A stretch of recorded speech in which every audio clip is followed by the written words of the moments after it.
My name is Danny Mercer, and I'm 31 years old. And the night I slept in my parents' converted garage on a folding bed next to a space heater while my sister's bedroom sat empty 3 walls away was the night I understood with complete and permanent clarity the full picture of how my family had been operating for the previous 30 years. I want to start with the house my parents bought my sister before I start with the garage, because without that context, the garage is just an uncomfortable place to sleep. And with that context, it is the physical expression of something that had been true for a very long time. 2 years before the garage incident, my parents had purchased a home for my sister, Becca. Not helped with a down payment, not co-signed a loan, purchased in cash. A 4-bedroom house with a yard and good schools in a neighborhood 40 minutes from my parents' house. The purchase price was significant, the kind of money that takes most families decades to accumulate, spent in a single transaction on behalf of one daughter without any parallel conversation with the other. I was not offered a comparable arrangement. I was not offered a smaller version of it. I was not offered a conversation about whether equity or fairness or any principle related to treating 2 children consistently was something the family had a position on. The house was purchased for Becca. The transaction was presented as a family decision that had been made and was not really a subject for further discussion. I had processed it at the time as best I could. I told myself that Becca had children and I did not, and that the calculation was based on practical need rather than preference.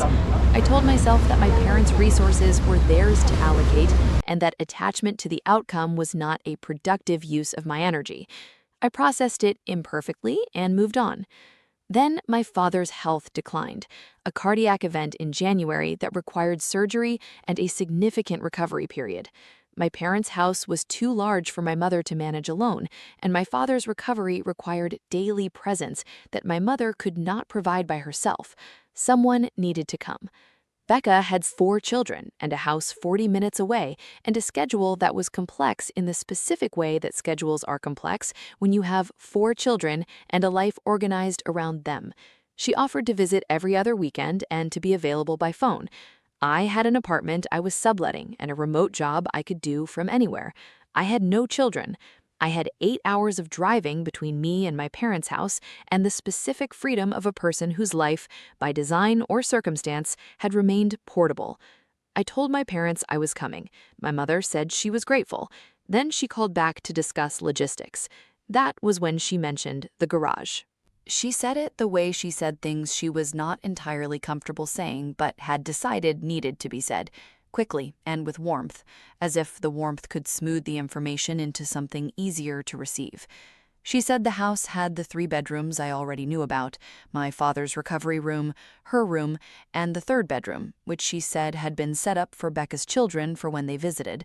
Becca came every other weekend, and the children needed somewhere to sleep, and the room had been organized around that. She hoped I understood. I asked, conversationally and without any particular tone, what had been done with the garage. She said it had been converted. She said it was comfortable enough. She said there was a proper bed and a heater, and the bathroom in the main house was, of course, accessible. She said she hoped I would understand. I said I understood. I said I would be there Thursday. I sat in my car for about 20 minutes after the call before I backed out of my parking space. The drive down was 8 hours. I had time to think. What I thought about was the specific arithmetic of the situation as I now understood it completely. A house purchased in cash for my sister, a bedroom in my parents' house maintained for my sister's children who visited every other weekend, a converted garage offered to the daughter who had driven 8 hours to provide daily care for her sick father. The mathematics of how resources moved in my family, which I had been processing imperfectly for 30 years, suddenly had a clean and undeniable shape. I arrived on a Thursday evening. My father was in the recovery room and was doing reasonably well given the circumstances, and seeing me seemed to help him in a way that made the 8-hour drive feel like the right thing, regardless of where I was sleeping. I hugged him carefully and sat with him for an hour, and we talked about nothing important in the way that you talk with someone who needs company more than information. My mother showed me the garage. She had done what she could with it: a twin bed with proper bedding, a space heater on a safe surface, an extension cord running the heater and a lamp, a small folding table. She had put fresh towels on the bed and a small bouquet of flowers on the table, which was the most specific expression of guilt I had ever seen her make without acknowledging that guilt was what she was feeling. I put my bag down. I thanked her. I slept on the folding bed, and I woke up at 4 in the morning because the heater cycled off, and I could see my breath. I lay in the cold garage for about an hour before the heater cycled back on, and in that hour I made some decisions. I want to tell you about the decisions because the decisions are what this story is actually about, not the garage itself, which was uncomfortable and cold and located approximately 30 feet from 3 bedrooms, one of which was maintained for every other weekend visits. The decisions. The first decision was that I was going to have the conversation I had been not having for 30 years. Not loudly, not dramatically, with the specific quiet focus of a person who has finally arrived at a place where avoidance is no longer an available option. The second decision was that I was going to continue caring for my father, because caring for my father was the right thing to do, and the sleeping arrangement did not change that, and conflating the two would have been a confusion I was not willing to introduce into what I owed him as his daughter. The third decision was that I was not going to sleep in the garage again. I called a hotel near my parents' house on Friday morning and booked a room for the duration of my stay, which I paid for myself and did not ask anyone to reimburse. I drove to my parents' house every morning and left every evening. My mother did not comment directly, but I noticed her expression when I arrived the second morning, and it had the quality of someone who understood what the hotel represented without either of us having said it. I opened the conversation with my mother on a Sunday evening when my father was resting and the house was quiet. I did not build toward it. I sat at the kitchen table and I said, "I need to talk to you about some things." She sat. She knew it was coming. People always know. I said, "I want to talk about the house you bought Becca." She said, "That was a private family decision." I said, "I know." I said, "I am not asking you to reverse it or to justify it. I am asking you to be honest with me about the fact that it happened and about the fact that no parallel conversation happened with me." She said, "Becca had children." I said, "I know." I said, "That is a reason, not an explanation of what the choice communicated about how you see the two of us." She was quiet. I said, "And I am asking you about the garage." I said, "You bought Becca a 4-bedroom house, and you put me in a converted garage so that her children would have a bedroom when they visit every other weekend." She started to say something. I said, "I am not angry, Mom. I am asking you to look at those two facts together and tell me what they say." She looked at the table for a long time. Then she said, "I did not think about it that way." I said, "I know." I said, "I am asking you to think about it that way now." Becca called me 2 days after the kitchen table conversation.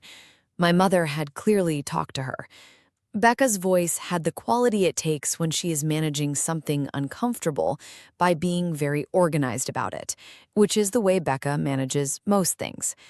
She said, "Mom told me you were upset about the house." I said, "I was not upset about the house specifically." I said, "I was clear with Mom about what the combination of the house and the garage communicated about how our family distributes its resources and attention."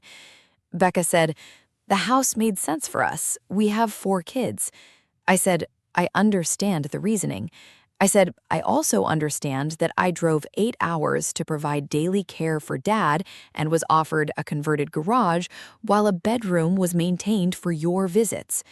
Becca said, "Mom converted that room before she knew you were coming." I said, "She did not call me and say there was a bedroom available when she organized my visit. She called me to tell me about the garage." Becca did not have an immediate response to that. I said, "Becca, I am not here to redistribute the house or to make a legal claim on anything. I am here because Dad needed help, and I came." I am having this conversation because I have been not having it for 30 years, and not having it has cost me something real, and I have decided to stop paying that cost by staying silent. She said, "What does that mean?" I said, "It means I am going to be honest with the people in this family about what I observe and what I experience, rather than managing their comfort by pretending I do not observe it." She was quiet for a moment. Then she said, "You should have said something sooner." I said, "You are probably right." I said, "I am saying it now." My father and I talked about it the following week. He was strong enough by then for a real conversation, still in recovery, but present and clear. He said my mother had mentioned that I had raised some concerns. I said, "Yes." He said, "We did not plan for you to sleep in the garage." I said, "I know you did not plan it." I said, "The planning that produced the garage arrangement had been happening for a long time before this visit, and I think you know that." He looked at me for a long time. He had the specific expression of a man who loves his children completely and has made choices that were not equally loving, and who is sitting with that understanding in real time. He said, "We should have done better by you." He said it simply, not as a performance, as a fact he had arrived at. I said, "Yes." Then I said, "I am here." I said, "I drove 8 hours, and I am here every morning, and I am going to be here until you do not need me here anymore." He said, "I know." He said, "That is who you have always been." I said, "I know." He said, "I should have made sure you knew I saw that." I said, "You can see it now." I stayed for 11 weeks.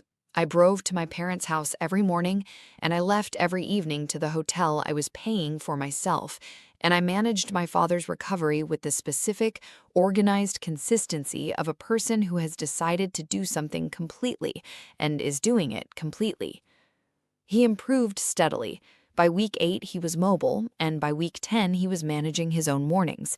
And by week 11, we agreed that I had done what I came to do. The night before I drove back, my mother made dinner. Not the perfunctory dinner of an obligation fulfilled, the deliberate dinner of someone who has been thinking about what she wants to say and has decided that dinner is the right container for it. She said, "I want you to know that I am aware of what you gave up to come here, and I am aware of what we asked you to come home to, and I am not proud of the second part." She did not use the word garage. She did not need to. I said, "I appreciate you saying that." She said, "I should have been more fair to you." I said, "Yes." I said, "I want to ask you something." She said, "Ask." I said, "When Becca's children visit, are they going to continue using the bedroom?" She said, "I think so, yes." I said, "And when I visit?" She was quiet for a moment. Then she said, "I am going to talk to Becca about the room." She did talk to Becca, I know, because 2 weeks after I drove home, I received a call from my mother saying that the third bedroom would be available for me when I visited, and that she had spoken to Becca, and Becca understood, and they would figure out the children's arrangements in a different way. She did not explain exactly what the conversation with Becca had contained. I did not ask. I visited 6 weeks later. The third bedroom had been cleared and made up with fresh sheets. The heating unit was still in the garage where it had always been. I slept in the third bedroom with a window that looked out at the yard, and I thought about what the difference between those two sleeping arrangements actually meant. It meant I was seen. Not perfectly, not in a way that retroactively repaired 30 years of resource allocation that had not been equal, but seen in the specific present tense way that means the people who should be seeing you have adjusted what they are doing based on what they now know about what they had been doing. I will take that, not as a resolution, as a beginning. The house Becca got is still hers. My parents bought it, and it belongs to her, and that is not going to change. And I have made peace with that in the specific way you make peace with things that cannot be changed, by separating the fixed from the adjustable and putting your energy into the adjustable. What can be adjusted is how the family operates from now on, not how it operated for 30 years before the garage. That is fixed. What can be adjusted is what comes next. And what comes next is a family that is more honest about what it does and who it does it to, and why, and what that costs, and who pays the cost. That is what 11 weeks in a hotel bought me. Not a house, honesty. I would sleep in another converted garage for that. That is my story. Drop your city in the comments, hit subscribe. I will see you in the next one.